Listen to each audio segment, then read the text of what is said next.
Com es pot fer passar un CD de 12 centímetres de diàmetre per un forat quadrat de 6 centímetres de costat?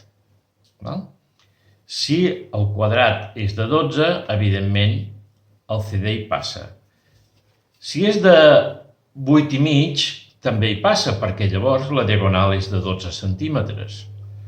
Però per un forat de 6 centímetres ja és més intrigant. Faré un quadrat de 6 centímetres de costat. Porto el costat sobre el costat i doblego. Porto aquest vèrtex a sobre d'aquest i doblego. Faig aquí un tall de 6 centímetres de llarg.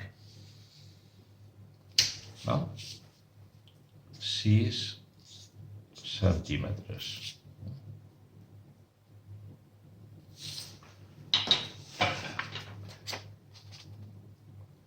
Faig aquest tall i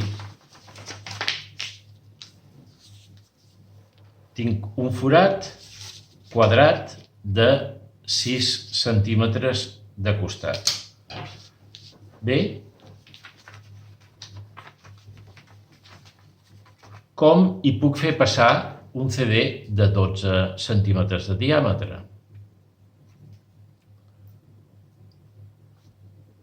Abans de seguir mirant, sisplau, entreteniu-vos una estona. Suposo que ja us hi heu passat una estona. Anem a explicar la solució.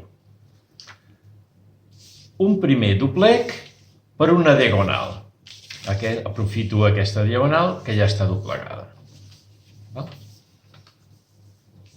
Aquí tinc dos costats de 6 centímetres. Simplement el que he de fer és posar-los una a continuació de l'altra fent aquest moviment. I pleguem. Separem el full de davant i el full de darrere i ja tinc el forat de 6 centímetres més 6, 12 centímetres, pel qual cap perfectament el CD.